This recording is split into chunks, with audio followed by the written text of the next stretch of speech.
السلام علیکم ورحمۃ اللہ. اذان دے دیں.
أشهد أن لا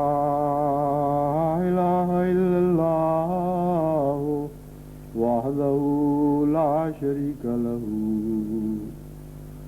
وأشهد أن محمدا عبده ورسوله. أما بعد فأعوذ بالله من الشيطان الرجيم. بسم الله الرحمن الرحيم. الحمد لله رب العالمين الرحمن الرحيم مالك يوم الدين. إياك نعبد وإياك نستعين. اهدنا الصراط المستقيم صراط الذين أنعمت عليهم غير المغضوب عليهم ولا الضالين.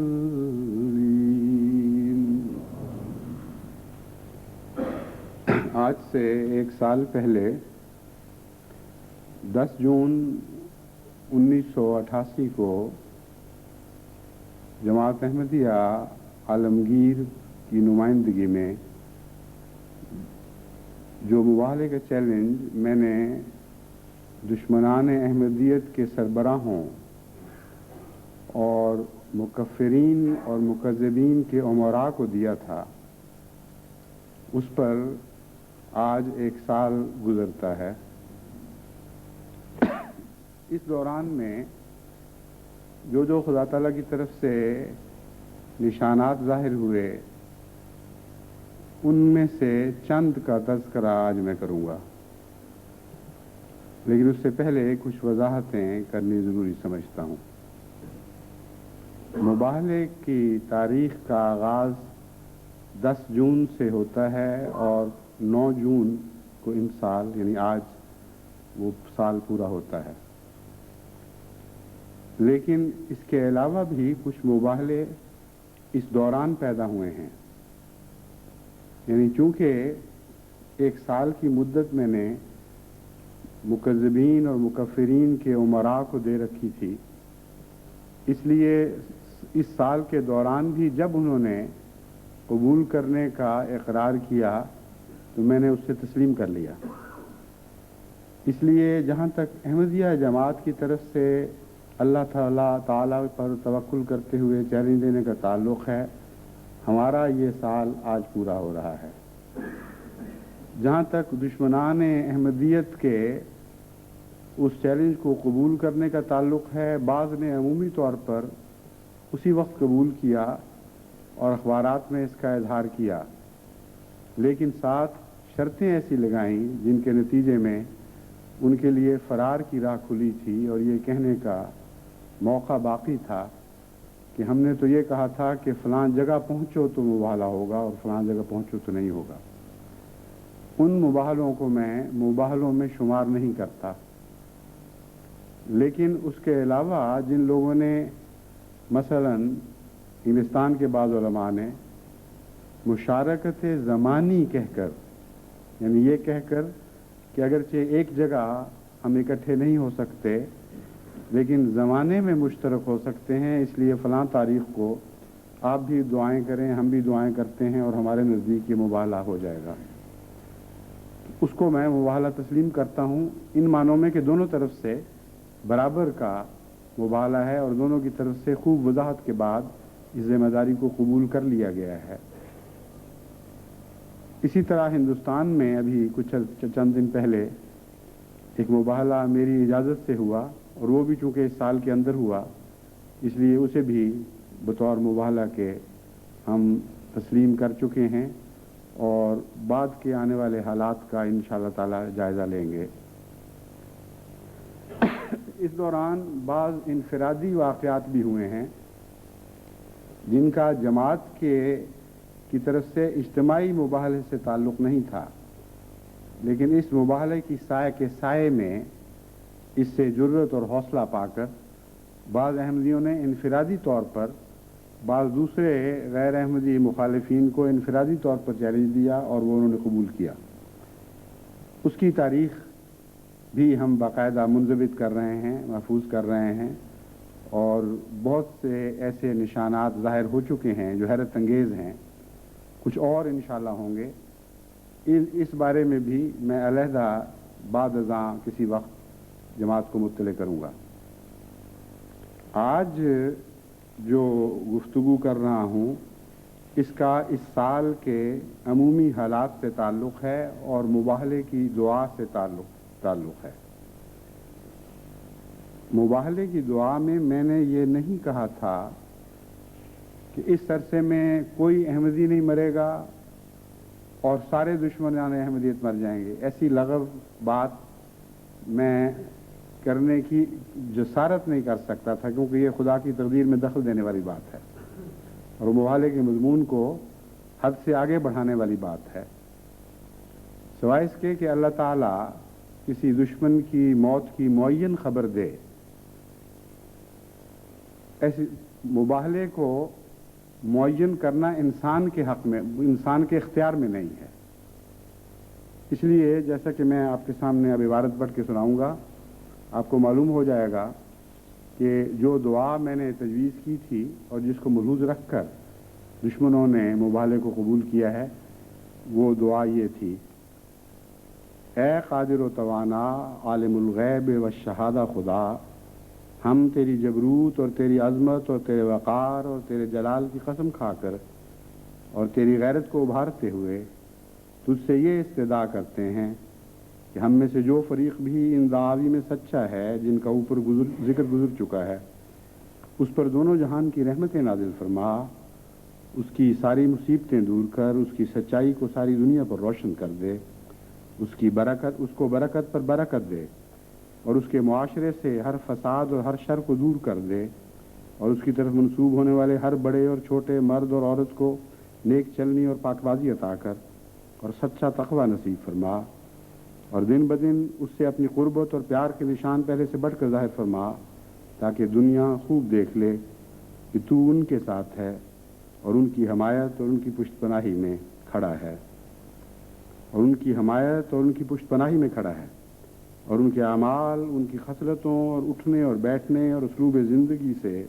خوب اچھی طرح جان لے، یعنی دنیا جان لے کہ یہ خدا والوں کی جماعت ہے اور خدا کے دشمنوں اور شیطانوں کی جماعت نہیں ہے۔ اور اے خدا، تیرے نزدیک ہم میں سے جو فریق جھوٹا اور مفتری ہے، اس پر 1 سال کے اندر اپنا غضب نازل فرما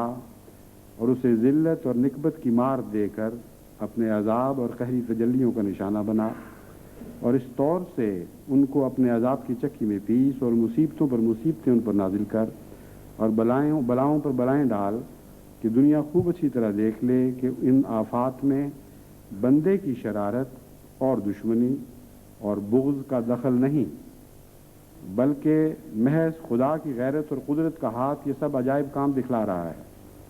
اس رنگ میں اس جھوٹے گروہ کو سزا دے کہ اس سزا میں مباہلہ میں شریک کسی فریق کے مکر و فریب کے ہاتھ کا کوئی بھی دخل نہ ہو، اور وہ محض تیرے غضب اور تیری عقوبت کی جلوہ گری ہو، تاکہ سچے اور جھوٹے میں خوب تمیز ہو جائے اور حق اور باطل کے درمیان فرق ظاہر ہو، اور ظالم اور مظلوم کی راہیں جدا جدا کر کے دکھائی جائیں، اور ہر وہ شخص جو تقوی کا بیج اپنے سینے میں رکھتا ہے اور ہر وہ آنکھ جو اخلاص کے ساتھ حق کی متلاشی ہے، اس پر معاملہ مشتبہ نہ رہے، اور ہر اہل بصیرت پر خوب کھل جائے کہ سچائی کس کے ساتھ ہے اور حق کس کی حمایت میں کھڑا ہے۔ اس ضمن میں مزید بات کو آگے بڑھانے سے پہلے ایک اور وضاحت بھی ضروری ہے کہ دعا میں انسان کبھی کوئی کمی نہیں رکھتا، اور دعا مانگتے ہوئے خدا تعالیٰ پر حدیں قائم نہیں کیا کرتا۔ اسی لیے جب میں یہ دعا تحریر کر رہا تھا تو باوجود اس کے کہ میرا ذہن بار بار اس طرف گیا کہ ایسی دعا مانگنا کہ ہر احمدی کے ساتھ یہ سلوک ہو، ہر احمدی بچہ بوڑھا جوان نیک ہو جائے اور تمام مصیبتیں دور ہو جائیں، یہ میں اپنے آپ کو باندھ رہا ہوں اور دشمن کو اعتراض کا موقع مہیا کر رہا ہوں، اور خدا کی تقدیر کو بظاہر گویا مجبور کر رہا ہوں کہ وہ ہم سے ایسا سلوک کرے جو اس سے پہلے کبھی دنیا میں کسی سے سلوک نہیں ہوا۔ اس کے باوجود میں نے یہ عبارت تحریر کی۔ اس کی وجہ یہ تھی کہ قرآن کریم کے مطالعہ سے مجھ پر یہ بات روشن تھی کہ انبیاء نے دعاؤں میں کنجوسی نہیں کی اور کمی نہیں کی، اور خدا نے قبولیت کے وقت اپنی قدرت کا نشان دکھایا ہے، اپنی مالکیت کا ثبوت دیا ہے۔ چنانچہ حضرت ابراہیم علیہ السلام کی دعا دیکھیں، اور خصوصیت سے وہی دعا میرے پیش نظر تھی کہ اپنی اولاد کے لیے قیامت تک کے لیے دعا کی کہ وہ سارے نیک اور پارساں، کوئی بھی ان میں بد نہ نکلے۔ اللہ تعالیٰ نے اور پھر ان کو ائمہ بنا، ان کے ساتھ یہ سلوک کرو، ان کے ساتھ یہ سلوک فرما۔ اللہ تعالیٰ نے قرآن کریم میں اس دعا کا ذکر کرتے ہوئے فرمایا لا ینال عہد الظالمین، اے ابراہیم تو مجھے بہت پیارا سہی، ساری کائنات کا آج تو خلاصہ ہے، اور یہ فقرہ میں نہیں کہہ رہا، خدا تعالیٰ نے آپ کو امت کہہ کر یہی بیان فرمایا کہ تو ایک ہوتے ہوئے بھی امت ہے، یعنی اس وقت ساری کائنات کا خلاصہ تو ہے، پھر بھی میرا عہد ظالموں کو نہیں پہنچے گا۔ چنانچہ اسی لیے میں جماعت کو اس سال کے دوران اس دعا کے باوجود یہ نصیحت کرتا رہا کہ ہوش سے قدم اٹھائیں۔ اگر اس سال میں انہوں نے اپنی برائیاں دور کرنے کی کوشش نہ کی اور بدیوں پر قائم رہے تو خدا کی تقدیر ان کو معاف نہیں کرے گی۔ اس غلط فہمی میں مبتلا نہ ہوں کہ چونکہ مباہلے کی دعا سب پر حاوی دکھائی دیتی ہے، اس لیے وہ جو چاہیں کریں، ان سے کوئی بات پرس نہیں کی جائے گی۔ یہ وجہ تھی جو میں نے دعا میں بظاہر اپنے لیے کوئی گنجائش نہیں چھوڑی، کیونکہ میرا توکل خدا پر تھا اور دعا خدا سے مانگ رہا تھا، اور سنت انبیاء مجھے یہی دکھا رہی تھی کہ دعا میں کامل ہو جاؤ، اس کے بعد اللہ تعالیٰ کا فضل جتنا بھی نازل ہو اس کو خوشی سے قبول کرو اور تسلیم و رضا کے ساتھ اس پر راضی ہو جاؤ۔ بس یہ ہے اس کا پس منظر۔ لیکن جہاں تک حالات کے فرق ہونے کا تعلق ہے، حالات کے جدا جدا ہونے کا تعلق ہے یا جدا جدا کر دکھانے کا تعلق ہے، یہ ایسا مضمون ہے جس میں کوئی اشتباہ باقی نہیں رہا کرتا اور کوئی اشتباہ باقی نہیں رہا۔ جہاں تک جماعت احمدیہ کا تعلق ہے، اللہ تعالیٰ کے فضل سے اتنی حیرت انگیز پاک تبدیلیاں پیدا ہوئی ہیں اور اتنی برکتیں نازل ہوئی ہیں اس دور میں کہ دنیا کا ایک ملک بھی ایسا نہیں جہاں احمدیوں کو نمایاں طور پر یہ احساس نہیں ہوا کہ ہاں ہم ایک نئے وجود کے طور پر ابھر رہے ہیں، اور جہاں غیروں نے ان کے ساتھ پہلے سے بہت بڑھ کر محبت اور تعظیم کا سلوک نہیں کیا، اور وہ ممالک جہاں ان کو پوچھتا بھی کوئی نہیں تھا، وہاں بڑے بڑے لوگوں کی، اخبارات کی، ٹیلی ویژنز کی، ریڈیوز کی توجہ ان کی طرف مبذول ہوئی اور حالات پلٹ گئے۔ ابھی کل ہی کی بات ہے، مشرقی افریقہ سے ایک دوست تشریف لائے جو آج خطبے میں بھی بیٹھے ہوئے ہیں، قریشی عبدالمنان صاحب۔ وہ اخبارات کے تراشے لائے اور کچھ اصل اخبارات لائے اور مجھے بتایا کہ ہمارے آنے سے قبل، یعنی اسی سال، جو اس ملک کے حالات تھے، جو احمدیوں کی وہاں عزت تھی یا احمدیوں سے تعارف تھا لوگوں کو، کہتے ہیں اس کا حال آپ نے خود دیکھ لیا تھا ایک مجلس میں، جب ایک بہت ہی معزز اور معروف جج نے، منصف نے آپ کو یہ کہا کہ میں نے تو پہلے احمدیت کا کوئی ذکر نہیں سنا، اور آج یہ حال ہے کہ ملک کا بچہ بچہ احمدیت کو جانتا ہے۔ اخبارات میں تشہیر ہوئی ایسی زبردست، اتنی خوبصورت، حضرت مسیح موعود علیہ الصلوۃ والسلام کی تصاویر، خلفاء کی تصاویر نہایت ہی عمدہ رنگ میں ذکر، اور بہت بڑے بڑے پوسٹرز کی صورت میں اخبارات میں احمدیت کے متعلق اعلانات شائع ہوئے، اور پھر ریڈیو نے بھی وہ باتیں سنائیں دنیا کو، اور ٹیلی ویژن نے بھی، بلکہ پورا پیغام جو میں نے دیا تھا وہ بھی پڑھ کے سنایا۔ تو یہ عجیب اللہ کی شان ہے کہ مباہلے کا سال وہی مقرر فرمایا جو جماعت احمدیہ کا نئی صدی میں داخل ہونے کا سال تھا، اور اس کے نتیجے میں محض تمام دنیا میں حیرت انگیز تائید کے کرشمے ہی نہیں دکھائے، بلکہ اس کے نتیجے میں احمدیوں کو خاص طور پر اپنی حالت سدھارنے کی طرف متوجہ فرما دیا، کیونکہ یہ احساس صدی کے اختتام کے ساتھ ساتھ احمدیوں میں بڑھتا چلا گیا کہ ہم نے اگلی صدی میں اپنی پہلی برائیوں کے ساتھ داخل نہیں ہونا، اور احمدی بڑوں نے بھی اور بچوں نے بھی نہ صرف کوششیں کی بلکہ مجھے مسلسل دعا کے لیے خط لکھتے رہے کہ ہم نے فیصلے کیے ہیں کہ بعض برائیاں ہیں ان کو لے کر ہم نے اگلی صدی میں سانس نہیں لینا، بعض ایسی برائیاں ہیں جو ہم پر قابض ہو چکی ہیں، ہماری زندگی کا ساتھ تھی، ان کو جدا کرنا آسان کام نہیں، اس لیے ہم بھی دعا کرتے ہیں، کوشش کرتے ہیں، آپ بھی دعائیں کریں۔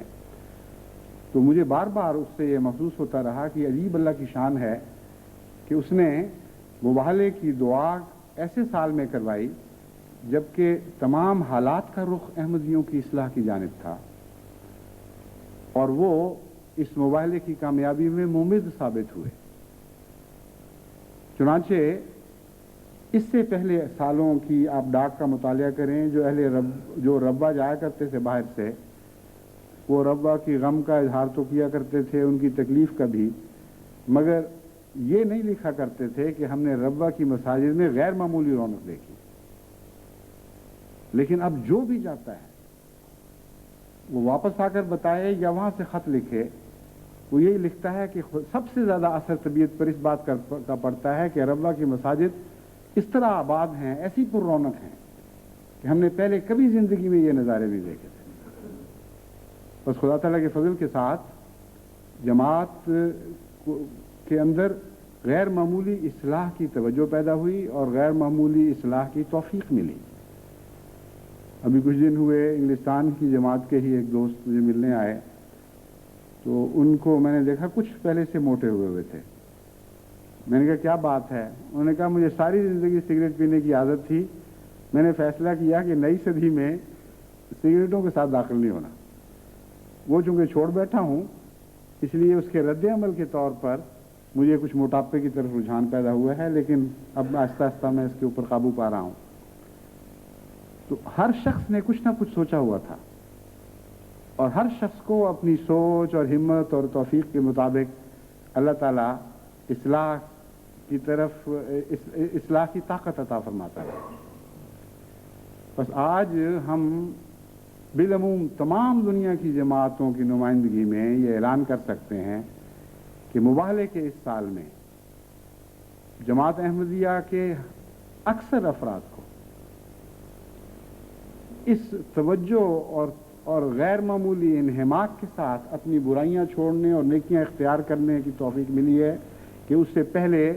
شاذ کے طور پر ہی کبھی ایسا واقعہ ہوا۔ مختلف وقتوں میں خلفاء کی تحریک پر جماعتیں اصلاح کی طرف متوجہ ہوتی ہیں، مگر ایک عالمگیر حیثیت سے کہ تمام دنیا میں ہر ملک میں 120 ممالک میں یہ توجہ بڑی نمایاں شان کے ساتھ بیدار ہوئی ہو اور اس کا گہرا اثر دور دور تک مردوں، عورتوں اور بچوں پر پڑا ہو۔ یہ واقعہ کوئی معمولی واقعہ نہیں ہے، اور خدا کی غیر معمولی توفیق کے بغیر ہونا ممکن نہیں ہے۔ میں نے کئی دفعہ ان علماء کو چیلنج کیا ہے کہ بھئی اگر تم نیکی کے علم بردار ہو اور واقعی اسلام سے محبت رکھتے ہو تو ایک شہر کو چن لو پاکستان میں، چنیوٹ لے لو، فیصل آباد لے لو، اور ساری قوتیں وہاں مجتمع کر لو اور وہاں سے برائیاں دور کرنے کی کوشش کرو۔ یہ مقابلہ ہے، یہ مسابقت کی روح ہے جو اسلام پیش کرتا ہے۔ پھر دیکھو کہ خدا تمہیں توفیق عطا فرماتا ہے یا ہمیں توفیق عطا فرماتا ہے۔ کہاں یہ کہ ساری دنیا میں 120 ممالک میں پھیلی ہوئی، ہزارہا بلکہ لاکھوں بستیوں میں پھیلی ہوئی جماعت کو خدا تعالیٰ یہ توفیق بخشے کہ ہر جگہ خدا اصلاح کے کرشمے دکھائے، اصلاح کے معجزے دکھائے۔ پس خدا کا یہ بہت عظیم الشان احسان ہے، مگر میں جماعت احمدیہ کو متوجہ کرنا چاہتا ہوں کہ اصل معجزہ اصلاح کا معجزہ ہی ہوا کرتا ہے۔ میں دوسری قسم کے معجزوں کا بھی ذکر کروں گا، لیکن آپ یاد رکھیں کہ سب سے بڑا معجزہ دنیا میں صداقت کے ثبوت کے لیے اصلاح کا معجزہ ہوا کرتا ہے۔ باقی ساری باتیں آنی جانے والی ہیں، باقی ساری باتیں وقت کے تماشے ہیں یا ایک وقت میں ایمان افروز باتیں بھی ہیں، لیکن ان کی حیثیت ایک وقتی ہے، ایک عارضی حیثیت ہے۔ وہ آتی ہیں، دل پر نیک اثر چھوڑ کر چلی جایا کرتی ہیں، لیکن نیکیوں کو خدا تعالیٰ قرآن کریم میں ہمیشہ باقیات الصالحات کے طور پر پیش فرماتا ہے۔ جو نیکیاں آپ نے اختیار کر لیں وہ ہمیشہ ہمیش کے لیے نہ صرف آپ کے وجود کو سنوار گئیں بلکہ آنے والی نسلوں میں بھی منتقل ہونی شروع ہو جائیں گی، اور اگر نسلاً بعد نسلاً کسی قوم کو نیکیاں اختیار کرنے کی توفیق ملے تو وہ عادتوں کا حصہ بن جایا کرتی ہیں، اور پھر وہی ہیں جو جینیٹک سمبلز میں منتقل ہو جاتی ہیں۔ اور خدا نے جو نظام وراثت کا قانون بدن کے اندر جاری فرمایا ہے اس نظام وراثت کا حصہ بن جایا کرتی ہے۔ اس لیے اس سال کی ان نیکیوں کو اس سال کے آخر پر بھلانا نیکی نہیں ہے، بلکہ سارے ماہ حاصل کو ضائع کرنے والی بات ہے۔ آپ یہ کوشش کریں کہ ان نیکیوں کو جن کو آپ نے اختیار کیا ہے نہ صرف ان کو صبر کے ساتھ پکڑ بیٹھیں اور ہرگز ضائع نہ ہونے دیں، بلکہ ان نیکیوں کا ایک اور فائدہ اٹھائیں، کیونکہ کہا جاتا ہے اور تجربہ یہی ہے اور قرآن کریم کے مطالعے سے یہی معلوم ہوتا ہے کہ نیکیاں دوسری نیکیوں کو پیدا بھی کرتی ہیں۔ حضرت مسیح موعود علیہ السلام نے اس موضوع پر بارہا جماعت کو نصائح فرمائیں، اور الفضل میں عام طور پر اب جو آج کل اقتباسات شائع ہو رہے ہیں ان میں بھی ایک اسی مضمون سے تعلق رکھنے والا بہت ہی عمدہ اقتباس شائع ہوا، جس میں حضرت مسیح موعود علیہ الصلوۃ والسلام نے متوجہ فرمایا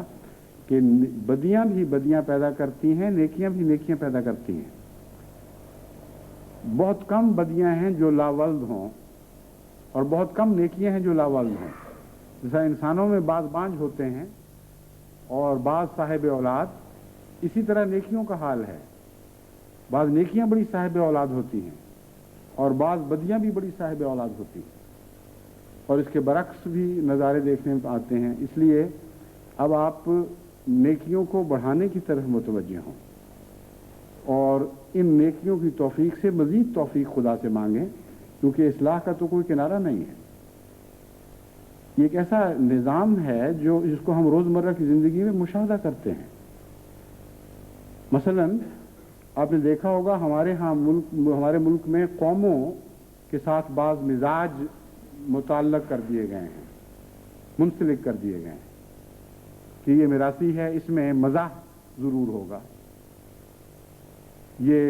فلاں قوم سے تعلق رکھتا ہے اس لیے اس میں فلاں خصلت ہوگی۔ قومی طور پر اسلام کسی کی برتری کو تسلیم نہیں کرتا، لیکن بعض قومی عادات ہمارے مشاہدے میں آتی ہیں کہ واقعتاً ان میں کچھ نہ کچھ ضرور ہوتا ہے۔ کہتے ہیں ایک دفعہ ایک مسلمان بادشاہ کے ساتھ اس کے وزیر نے اسی مضمون پہ گفتگو کی، اور بادشاہ اس بات کا قائل نہیں تھا کہ خاندانوں کی بعض عادات ورثے میں آ جاتی ہیں، اور وزیر اس بات کا قائل تھا کہ ہاں یہ مشاہدہ ہے، اس سے انکار نہیں ہو سکتا۔ چنانچہ تجربے کے طور پر انہوں نے اس زمانے میں جو بھی حاضر جواب وہاں کی قوم تھی اور مزاح میں مشہور تھی، ان کا ایک بچہ شروع ہی سے ماں باپ سے الگ کر دیا اور بالکل مختلف ماحول میں اس کی پرورش کی۔ جب وہ بڑا ہو گیا اور کچھ ہوش مند ہوا تو کھانے پر بیٹھے ہوئے سب کے سالن جو بھی پلیٹوں میں تھے ان پر پلیٹیں الٹا کے رکھی ہوئی تھیں تاکہ کوئی مکھی کوئی اور چیز نہ پڑے۔ اس کی پلیٹ میں ایک جوتی رکھ دی گئی، یہ دیکھنے کے لیے کہ اس کا رد عمل سپونٹینیس خود بخود بے اختیار کیا ہوتا ہے، کیا واقعی اس نے کچھ ورثے میں یہ حاضر جوابی پائی بھی ہے کہ نہیں۔ تو جب سب نے اپنی اپنی پلیٹیں الٹائیں اور اس نے دیکھا کہ پلیٹ پہ جوتی ہے تو بے اختیار رو پڑا۔ انہوں نے پوچھا کیا ہوا ہے؟ کہتا ہے آپ دو اور میرے لیے ایک۔ بڑا ظلم، یعنی تم دو جوتیاں کھاؤ اور میں ایک صرف۔ تو یہ حاضر جوابی جو ہے وہ اس کے خون میں آ چکی تھی۔ آپ کے خون میں نیکیاں آ جانی چاہیے، وہ نیکیاں جو ہمیشہ کے لیے آپ کے خاندانوں کا حصہ اور ترہ امتیاز بن جائیں، وہ احمدیت کا نشان بن جائیں اور امتیازی شان احمدیت کی ان نیکیوں کے ذریعے دنیا میں ظاہر ہونے لگے۔ یہی میری دعا تھی۔ اس دعا کو خدا نے بڑی شان کے ساتھ بڑے وسیع پیمانے پہ قبول فرمایا ہے، لیکن ابھی بہت سفر باقی ہے اور ابھی بہت سی کمزوریاں ایسی ہیں جنہیں ہمیں گرانا ہے اپنے وجود سے، اور بہت سی نیکیاں ہیں جنہیں داخل کرنا ہے اور سینے کے ساتھ لگانا ہے۔ اس لیے میں جماعت سے اپیل کرتا ہوں کہ اس مباحلے کے سال کی برکتوں کو دائمی کرنے کی کوشش کریں۔ اس عرصے میں خصوصاً ان علاقوں میں جو ہماری مخالفت میں پیش رہے ہیں، اور ان علماء کے دائروں میں جہاں احمدیت پر بے حد گند اچھالے گئے، جہاں حضرت مسیح موعود علیہ الصلوۃ والسلام کی تکذیب میں ہر حد اعتدال سے تجاوز کیا گیا اور انتہائی بے باکی سے آپ پر ناپاک حملے کیے گئے۔ اتنی بدیاں پھیلی ہیں اس عرصے میں، اتنی بدامنی ہوئی ہے، اتنے فساد بڑھے ہیں، اس طرح گھر گھر کا گلی گلی کا امن اٹھ گیا ہے کہ جو پاکستان جاتا ہے وہ اس بات سے متاثر ہوئے بغیر نہیں رہتا اور خوف زدہ ہو کر واپس آتا ہے۔ بعض لوگ مجھے بتاتے ہیں کہ جس پاکستان کو آپ چھوڑ کر آئے تھے اس کا خیال بھول جائیں، اب ایک اور جگہ ہے وہاں جہاں درندگی ہے، جہاں وحشت ہے، جہاں خود غرضی ہے، جہاں مستقبل پر اعتماد اٹھ چکا ہے. اور اخبارات میں ایسے روزمرہ واقعات چھپتے رہتے ہیں جن کو پڑھ کر آدمی حیران ہو جاتا ہے کہ وہ ملک جو ساری دنیا میں اپنے اسلام کا ڈنکا بجا رہا ہے اور یہ کہتے ہوئے نہیں تھکتا کہ ہم اسلام کے مجاہد ہیں، ہم اسلام کی سے محبت کرنے والے ہیں، وہاں اس قسم کی بدیاں اس کثرت کے ساتھ پھیل رہی ہوں. ڈرگز ہیں تو وہ ہاتھ سے بے قابو ہوتی جا رہی ہیں، اور دوسری بدیاں ہیں ان کا حال یہ ہے کہ ابھی کچھ عرصہ پہلے یہ خبر بھی شائع ہوئی اخبارات میں، جس کی کوئی تردید شائع نہیں ہوئی، کہ 27ویں رات رمضان المبارک کو انڈین ایمبیسی کی دعوت پر بہت سے پاکستانی عمائدین تشریف لے گئے اور ساری رات شراب پیتے گزاری. یہاں تک کہ بعض کو جس طرح لاشوں کو اٹھا کر ڈھیریوں کے طور پر منتقل کیا جاتا ہے، اس طرح اٹھا اٹھا کر ان کی ڈھیریاں موٹروں میں ڈالی گئیں. ان میں یہ بھی طاقت نہیں تھی کہ وہ خود یعنی ڈگمگاتے ہوئے قدموں کے ساتھ ہی اپنی موٹر تک پہنچ سکے. لیکن صرف یہی نہیں، بے انتہا دردناک حالات ہیں. ان کی تفصیل میں بیان نہیں کرنا چاہتا کیونکہ یہ دکھ کی باتیں ہیں. اور اس ضمن میں آپ کو سمجھانا چاہتا ہوں کہ یہ جو دعا تھی، اس میں فرق ظاہر کرنے کے لیے مجبوراً یہ بد دعا بھی دینی پڑی، مگر خدا گواہ ہے کہ ہمیں اس میں کوئی خوشی نہیں. صرف ایک تفریق کی خاطر، ایک امتیاز کی خاطر دشمن کے دکھوں سے تنگ آ کر بعض دفعہ انسان ایسی بات کر دیتا ہے. جب میں نے دوبارہ اس کو پھر بھی پڑھا تو ہمیشہ مجھے تکلیف ہوئی، اور بعض دفعہ میں نے کہا کاش یہ میں نے نہ کہا ہوتا، صرف یک طرفہ بات ہی کہہ دیتا. اس لیے اس پر آپ خوش نہ ہوں، ورنہ یہ خوشی آپ کے دلوں پر زنگ لگائے گی. امت محمدیہ مصطفیٰ، امت مصطفیٰ صلی اللہ علیہ وآلہ وسلم میں برائیاں کسی رنگ میں بھی بڑھیں، وہ ہمارے لیے دکھ کا موجب ہونی چاہیے، ہمارے لیے تکلیف کا موجب ہونی چاہیے. اس کے ذمہ دار یہ علماء ہوں یا دیگر محرکات یا واقعات ہوں، لیکن ایک سچے اسلام سے محبت کرنے والے کے لیے اس میں خوشی کا کوئی مقام نہیں. ہاں، استغفار کا مقام ہے. بس جہاں تک خدا کی تقدیر کا تعلق ہے، اس نے بڑے وسیع پیمانے پر اس معاملے کو کھول کر رکھ دیا ہے. لیکن اس کے علاوہ بعض انفرادی نشانات بھی ظاہر ہوئے ہیں، اور وہ ایسے نشانات ہیں جن کی ضرورت اس لیے پڑتی ہے کہ بعض لوگ ان وسیع پیمانے پر پھیلے ہوئے نشانات کے مطالعہ کی بصیرت بھی رکھتے. ان کی نظر میں یہ توفیق نہیں ہوتی، نگاہیں محدود ہوتی ہیں، یہ توفیق نہیں ہوتی کہ اس عالمی حیثیت سے ان نشانات کا مطالعہ کریں اور موازنہ کریں اور اس طرح صداقت اور جھوٹ میں تفریق کر کے دیکھ سکیں. بس ان کے لیے پھر خدا تعالیٰ بعض نشانات کی انفرادی چوٹیاں قائم کرتا ہے. ایسے لوگ جن پر ان کی نظر ہوتی ہے ان کے ساتھ خاص سلوک کرتا ہے، اور وہ سلوک دیکھ کر پھر بعض دفعہ وہ عبرت کا نشان بنتے ہیں، بعض دفعہ اللہ تعالیٰ کے فضلوں کی وارث بنتے ہوئے وہ دنیا کے لیے ایک نمونہ بن جاتے ہیں کہ اس طرح خدا تعالیٰ کی برکتیں عطا کی جاتی ہیں. اس پہلو سے سب سے زیادہ اہم ذکر ضیاء الرحمان صاحب، سابق صدر پاکستان اور سابق ڈکٹیٹر پاکستان کا ہے. اس کی تفاصیل میں اب دوبارہ جانا مناسب نہیں، لیکن آپ جانتے ہیں کہ یہ مباہلے کا چیلنج جو دراصل جس کا آغاز رمضان المبارک 1988 مئی میں ہوا تھا، غالباً 14 مئی یا 17 مئی کو یہ پہلی دفعہ درس میں نے اس کا ذکر کیا تھا، لیکن چیلنج باقاعدہ 10 جون کے خطبے میں بروز جمعہ دیا گیا. اس کے بعد بار بار مرحوم صدر کو یہ توجہ دلائی جاتی رہی کہ آپ اگر چیلنج قبول کرنے میں سبکی محسوس کرتے ہیں، کسی قسم کی خفت محسوس کرتے ہیں، اس خیال سے کہ آپ بہت بڑے آدمی ہیں اور میں بالکل بے حیثیت اور ایک چھوٹا انسان ہوں، یا جماعت کی آپ کی نظر میں کوئی بھی قدر و قیمت نہیں ہے، تو کم سے کم ظلم سے باز آ جائیں. اگر آپ نے ایسا نہ کیا تو میری دعا یہ ہے کہ خدا کی نظر میں یہ مباہلہ قبول سمجھا جائے، کہ خدا کی نظر میں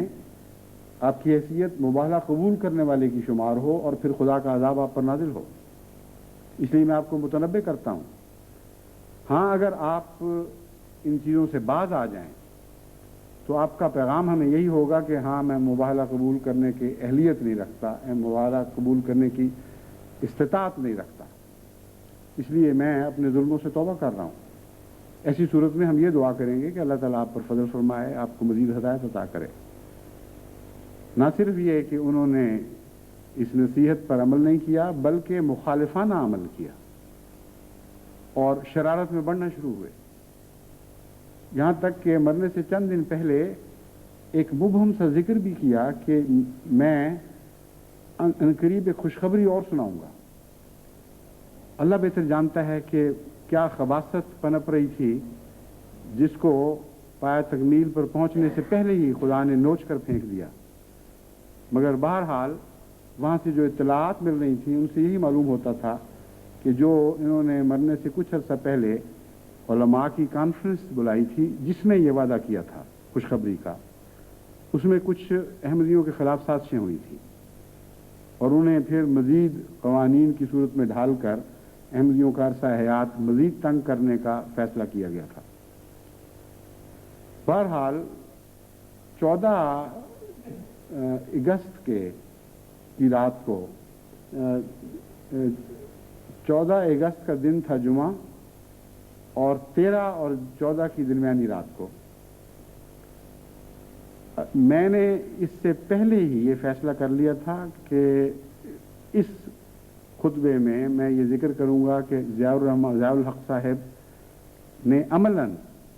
یہ ثابت کر دیا ہے کہ وہ مباہلے کو تخفیف کی نظر سے دیکھتے ہیں، حقارت سے دیکھ رہے ہیں اور چیلنج کو قبول کرتے ہوئے مخالفانہ کوششوں میں بڑھ رہے ہیں، اس لیے اللہ تعالیٰ ان کو لازماً بد انجام تک پہنچائے گا۔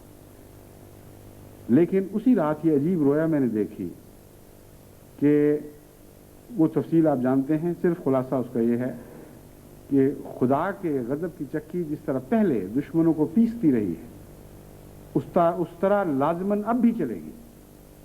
اور کوئی دنیا کی طاقت اس قانون کو روک نہیں سکتی۔ جو دشمنوں کے ساتھ خدا کے سلوک کی تاریخ آپ قرآن کریم میں پڑھتے ہیں وہ آج بھی دہرائی جائے گی۔ چنانچہ اس رویا سے جرأت پاتے ہوئے اور یقینی طور پر اس کی یہی تعبیر سمجھتے ہوئے کہ چونکہ ضیاء صاحب میرے ذہن میں تھے، خطبے کا موضوع بننے والے تھے، اس لیے ان کے متعلق ہی ہے، میں نے کھل کر آپ کے سامنے ذکر کیا کہ اب خدا کی تقدیر سے یہ شخص بچ نہیں سکتا اور لازماً وہ جاری ہوگی۔ چنانچہ دیکھیے کہ اللہ تعالیٰ نے حیرت انگیز یہ نشان دکھایا کہ 14 تاریخ کو یہ خطبہ ہوا ہے اور 17 تاریخ کو وہ ایک دھماکے کے ساتھ صفحہ ہستی سے مٹا دیے گئے۔ بعد ازاں میں نے پرانی احمدیوں کی بھیجی ہوئی رویا کی رجسٹر کا مطالعہ کیا اور وہ مضمون بہت ہی دلچسپ ہے، وہ انشاءاللہ بعد میں کسی وقت یا بیان کروں گا یا وہ شائع کر دیا جائے گا۔ حیرت انگیز طور پر اللہ تعالیٰ نے احمدیوں کو اسی انجام کے متعلق پہلے ہی باخبر کر دیا تھا۔ ایک خاتون نے لکھا کہ میں نے دیکھا کہ ضیاء صاحب آسمان کی طرف اٹھتے ہیں اور ایک غبارے کی طرف پھٹ کر تباہ ہو جاتے ہیں۔ اب ایک آدمی کے عام تصور میں تو یہ بات نہیں آتی کہ آسمان کی طرف اٹھے اور غبارے کی طرف پھٹ کر تباہ ہو جائے، اور بالکل ایسا ہی واقعہ ہوا۔ ایک شخص نے رویا میں دیکھا کہ شیخ مبارک احمد صاحب امریکہ والے جو آج کل امریکہ میں ہیں، وہ کہہ رہے ہیں کہ ضیاء کا جہاز ہوا میں تباہ ہو جائے گا، اور یہ ساری رویاں پہلے سے لکھ کر انہوں نے بھیجی ہوئی ہیں۔ ایک شخص نے دیکھا کہ مجھے خدا تعالیٰ نے واضح طور پر لکھا کہ خبر دی ہے کہ 1988 کا سال ضیاء کے انجام کا سال ہے۔ بس اور بھی اب میں مطالعہ کروا رہا ہوں ان رجسٹروں کا، ان کی کتاب تاریخیں، خط کس تاریخ کو ملے، کون کون صاحب ہیں، سارے پتہ جات کے ساتھ انشاءاللہ تعالی جماعت کے ازدیاد ایمان کے لیے اور دنیا کے لیے ہدایت کا ذریعہ بنانے کی خاطر انشاءاللہ ان چیزوں کو شائع کر دیا جائے گا۔ اب میں ایک ایسے شخص کا ذکر کرتا ہوں جس کے انجام کی جماعت احمدیہ انگلستان گواہ ہے، اور یہ بھی ایسا انجام ہے جو اتفاقی حادثے کا نتیجہ نہیں بلکہ اس کے گہرا مباحلے سے تعلق ہے۔ ضمناً میں آپ کو یہ بتا دوں کہ دنیا میں لوگ مرتے ہی رہتے ہیں، احمدی بھی فوت ہوئے اس عرصے میں، غیر احمدی بھی کثرت کے ساتھ فوت ہوئے، سینکڑوں احمدی ہوئے تو لکھوکھا غیر احمدی بھی فوت ہوئے۔ نہ کبھی میں نے سوچا نہ آپ کو سوچنا چاہیے کہ مباحلے کے نتیجے میں لوگ مر رہے ہیں۔ اس معاملے میں احتیاط ضروری ہے۔ خدا تعالیٰ کی تقدیر جتنا نشان دکھائے اسی کو قبول کرنا چاہیے، اور اپنی طرف سے نشان بنا بنا کر خدا کی طرف منسوب نہیں کرنے چاہیے۔ یہ ایک بہت ہی جاہلانہ طریق ہے کہ ہم سوچ کے آپ ہی کہ خدا نے نشانی دی ہم بنا لیتے ہیں، جس طرح مولویوں نے کیا کہ خدا نے تو مولوی کو نہیں مارا ہم مارتے ہیں۔ اس کو تو ہم ایک جہالت کے طور پر رد کرتے ہیں، نہایت ہی بیوقوفوں والا طریق ہے۔ اس لیے جماعت احمدیہ کو تقویٰ کی باریک راہیں اختیار کرنی چاہیے۔ اتنی بات کریں جس کے متعلق آپ کامل یقین کے ساتھ شواہد پر قائم ہوتے ہوئے دنیا کو بتا سکیں، خود یہ یقین رکھتے ہوں یہ خدا تعالیٰ کی طرف سے ایک نشان ہے۔ بس ان میں سے ایک میں نے چنا ہے، بعض اور بہت اور بھی ہیں جن کا ذکر بعد میں انشاءاللہ تعالیٰ یا کیا جائے گا زبانی یا شائع کیا جائے گا۔ ایک مولوی محمود احمد صاحب میر پوری یہاں ہوا کرتے تھے، سیکریٹری جنرل اسلامک شریعت کونسل برطانیہ، ناظم اعلیٰ مرکزی جمعیت اہل حدیث برطانیہ، ایڈیٹر صراط مستقیم برمنگھم برطانیہ۔ مباحلے کے کچھ عرصہ بعد انہوں نے یہ اعلان شائع کیا کہ مباحلہ تو یوں ہی فضول بات ہے، لوگ مر بھی جاتے ہیں اور خام خواہ پھر احمدیوں کو عادت ہوتی ہے بتانے کی کہ اس کی وجہ سے مر گیا۔ ضیاء بھی اسی طرح اتفاقاً مرا ہے اور دیکھ لو احمدیوں نے کیا کہنا شروع کر دیا ہے، اس لیے یہ لغو بات ہے۔ اور پھر یہ بھی کہا کہ مباحلہ تو کہ چیلنج دینا تو صرف نبیوں کا کام ہے، اور مرزا طاہر احمد کا دعویٰ ہی نہیں نبوت کا، اس لیے اس کو کیا حق ہے مباحلے کا چیلنج دینے کا۔ اس کے بعد یہ واقعہ ہوا جو بظاہر حیرت انگیز تھا، اور یوں معلوم ہوتا تھا کہ خدا کی تقدیر ظاہر ہوئی ہے، کہ ایک ایسا حادثہ ہوا جس کے متعلق سب کو تعجب ہے کہ حادثہ ہونا چاہیے نہیں تھا۔ اس کی تفاصیل اخبارات میں بڑی دردناک چھپی، اور جب ان کی لاش گھر لائی گئی اور ان کے ساتھ ان کے عزیزوں کی، ساس کی اور بچے وغیرہ کی، تو جس جگہ وہ لاش رکھی ہوئی تھی وہ صحن ہی ڈوب کے نیچے گر پڑا، اور اس کے نتیجے میں پھر کثرت سے لوگ زخمی ہوئے، واویلا پڑ گیا، کوہرام مچ گیا۔ تو یہ واقعہ ایسا تھا جس سے مجھے خیال ہوا کہ اس کی تحقیق کرانی چاہیے کہ اگر ایک شخص مباحلے سے قبول کرنے سے انکار کر رہا ہے تو اس کے اوپر خدا تعالیٰ کیوں ایسا ایک دم غضبناک ہوا۔ اس کے لیے کوئی وجہ ہونی چاہیے، اس کی تحقیق ہونی چاہیے۔ چنانچہ جب میں نے تحقیق کی تو ایک حیرت انگیز بات یہ معلوم ہوئی کہ انہی مولوی صاحب نے 7 مارچ 1985 کو مجھے چیلنج دیا تھا، اور وہ چیلنج چھپا ہوا روزنامہ جنگ میں موجود ہے۔ وہ شخص جو کہتا ہے کہ نبوت کے دعوے کے سوا کوئی چیلنج دے ہی نہیں سکتا، وہ شخص جو کہتا ہے کہ یہ بہانہ خوریاں ہیں اور یہ کوئی نشان نہیں، وہ اس سے پہلے مجھے چیلنج دے چکا تھا۔ بس جب میں نے وہ چیلنج دیا، اچھا مان دونوں فریق میں وہ مقبولیت ہو گئی اس کی، کیونکہ وہ پہلے چیلنج دے چکا تھا۔ اس میں ذکر کرتا ہے کہ جب وہ قبول کرے گا اسی وقت مباحلہ ہو جائے گا۔ بس یہ وجہ تھی کہ خدا کی تقدیر یوں ہی بے وجہ کوئی کام نہیں کیا کرتی۔ اب میں اس پس منظر میں ان کا یہ چیلنج پڑھ کر آپ کو سناتا ہوں، اس سے آپ کو اندازہ ہوگا کہ کس طرح خدا کی تقدیر باریک نظر سے فیصلے فرماتی ہے۔ وہ لکھتے ہیں، میں مرزا طاہر احمد کو چیلنج دیتا ہوں کہ وہ ہمارے ساتھ اس بات پر مباحلہ کریں کہ مرزا غلام احمد سچا نبی تھا یا جھوٹا۔ ہمارا دعویٰ اور ایمان ہے کہ سرور دو عالم صلی اللہ علیہ وآلہ وسلم آخری نبی ہیں، ان کے بعد کسی قسم کا کوئی نبی نہیں آئے گا، اور جو بھی نبوت کا دعویٰ کرے گا وہ جھوٹا اور کذاب ہوگا۔ وہ حضرات جو بیچارے کسی لالچ و طمع کی بنا پر قادیانیت قبول کر لیتے ہیں، انہیں قربانی کا بکرا بنانے کی بجائے مرزا صاحب سامنے آ جائیں تاکہ ایک ہی بار فیصلہ ہو جائے۔ یہ 7 مارچ 1985 کو ان کا چیلنج شائع ہوا تھا، اور قطر میرے علم میں نہیں تھا، لیکن جب میں نے تحقیق کروائی اس وجہ سے کروائی کہ یہ جس قسم کے واقعات ہیں یہ کوئی اتفاقی حادثات نظر ہی نہیں آتے۔ صاف پتہ چل رہا ہے کہ مباہلے کا کوئی اثر ہے۔ تب پتہ چلا کہ وہ اس بدبختی کی وجہ سے مارا گیا ہے۔ اور مجھے قربانی کا بکرا، جماعت کو کہتا ہے قربانی کا بکرا نہ بناؤ، خود کیوں نہیں بنتے تاکہ ایک دفعہ قصہ پاک ہو جائے؟ تو خدا تعالیٰ نے اس کو قربانی کا بکرا بنا دیا اور اس قصہ ہمیشہ کے لیے پاک کر دیا، اور حضرت مسیح موعود علیہ السلام کی صداقت پر اس کی یہ ہلاکت ہمیشہ کے لیے مہر تصدیق بن کر ثبت ہو چکی ہے۔ کوئی طاقت اب دنیا میں نہیں جو اس صداقت کی گواہی کو مٹا سکے۔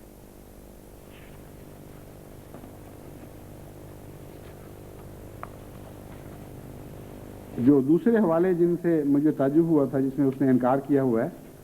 وہ ہیں صراط مستقیم، برمنگھم، جولائی 1988۔ اس میں لکھتا ہے، اس لیے اب مرزا طاہر احمد کو مرزا صاحب کی نمائندگی کرنے یا فریق بننے کی کوئی ضرورت نہیں، کیونکہ جس نے نبوت کا دعویٰ کیا تھا وہ اپنے اعلان یا دعا کے انجام سے دو چار ہو چکا ہے۔ چونکہ حضرت مسیح موعود علیہ السلام کی تکذیب پر اس نے تلبیس کی تھی، یعنی تکذیب کی خاطر حق کی تلبیس کی تھی اور حق کو چھپایا تھا، اور پہلے خود چیلنج دے بیٹھا تھا، اس لیے خدا کی سزا سے بچ نہیں سکا۔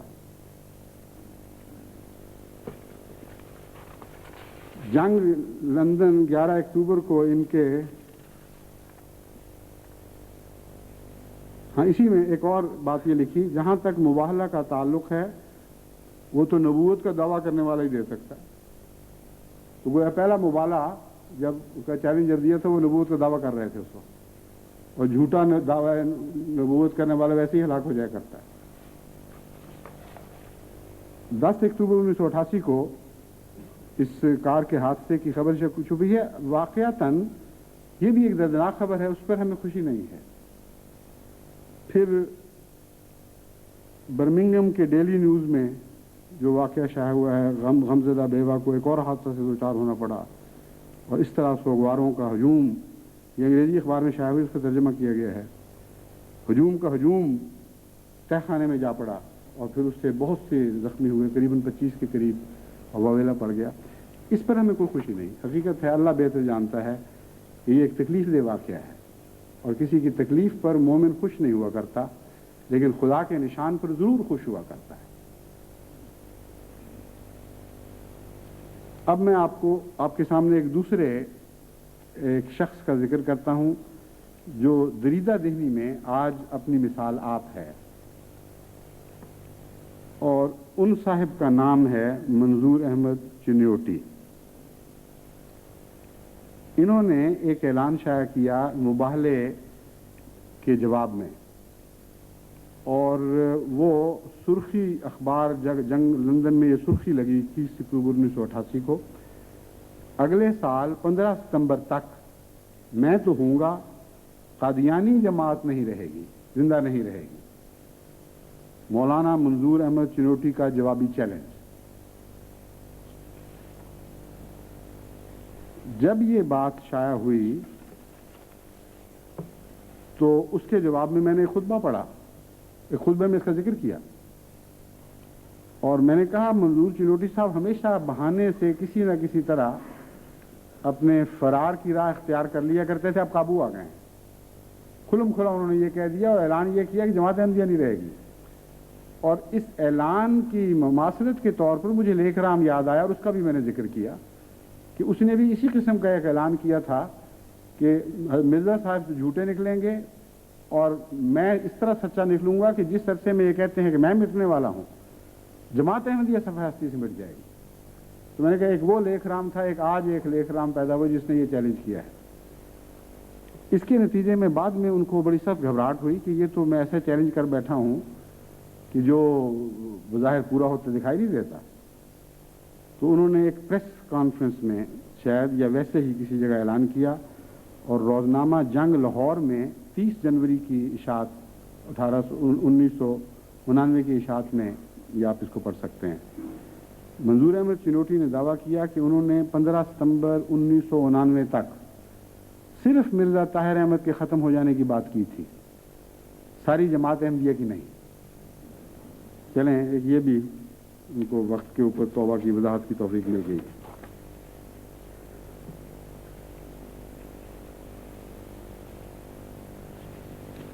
اب میں آپ کو بتاتا ہوں کہ منظور احمد صاحب چنوٹی کے ساتھ جو خدا کا سلوک ہوا اور جو ان کے متعلق میں نے کہا تھا وہ کیا تھا. انہوں نے بعد میں بہت واویلا کیا کہ جماعت احمدیہ کے امام نے میرے متعلق قتل کی پیشگوئی کی ہے اور جس طرح ضیاء کو انہوں نے قتل کروایا اس طرح میرے قتل پہ بھی درپے ہیں. اس لیے انہوں نے اعلان کیا اپنے خطبات میں کہ میں اس کا نوٹس صدر پاکستان کو بھی دے چکا ہوں، پرائم منسٹر کو بھی دے چکا ہوں، باقی پولیس کے سب افسران کو بھی دے چکا ہوں کہ اگر میں قتل ہوا تو میرا قاتل مرزا طاہر احمد ہوگا، کیونکہ اس نے یہ اعلان کرا دیا. ان مبالغہ تو جھوٹ اور سچ پر تھا اور جواب میں جھوٹ بولا جا رہا ہے وہ بھی کھلا کھلا. اور یہ دلاور اس دزدے کے بکف چراغ دارت یہ بھی کہا کہ میری کف میں ان کی وہ کیسٹ ہے جس میں یہ اعلان کیا گیا، اور آپ سب سن چکے ہیں اس خطبے کو، وہاں ہرگز یہ اعلان نہیں کیا گیا تھا. کھلم کھلا جھوٹ. اور وہ اعلان کیا تھا میں آپ کو پڑھ کے سناتا ہوں اور پھر دیکھیں آپ کہ خدا تعالیٰ نے وہ باتیں سچی کر دکھائیں یا نہیں جو ان کے متعلق میں نے کہی تھی.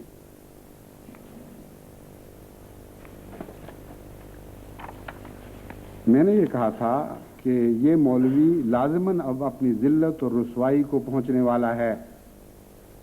یہ ہے پیشگوئی. یہ مولوی لازماً اب اپنی ذلت اور رسوائی کو پہنچنے والا ہے. کوئی دنیا کی طاقت اب اس کو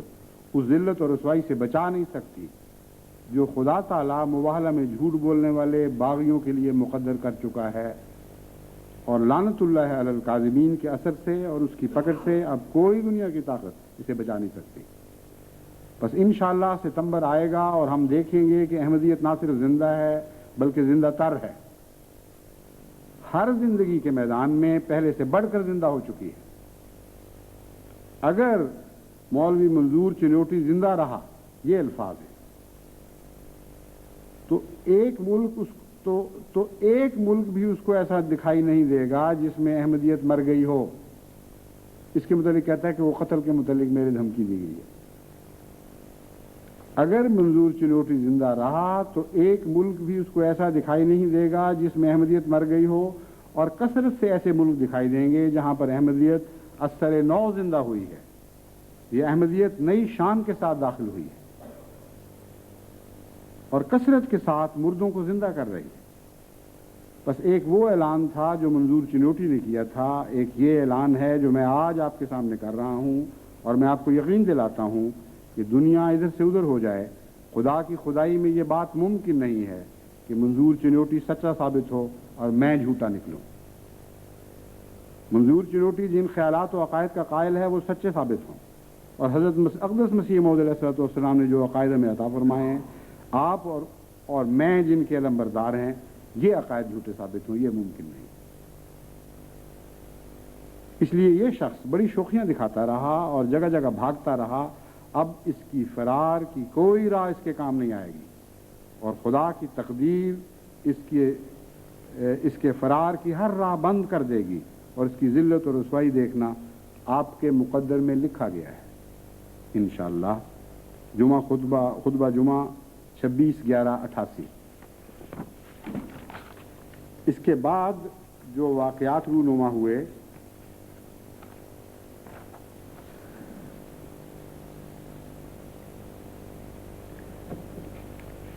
اب یہ دیکھنے دلچسپ بات یہ ہے، 26/6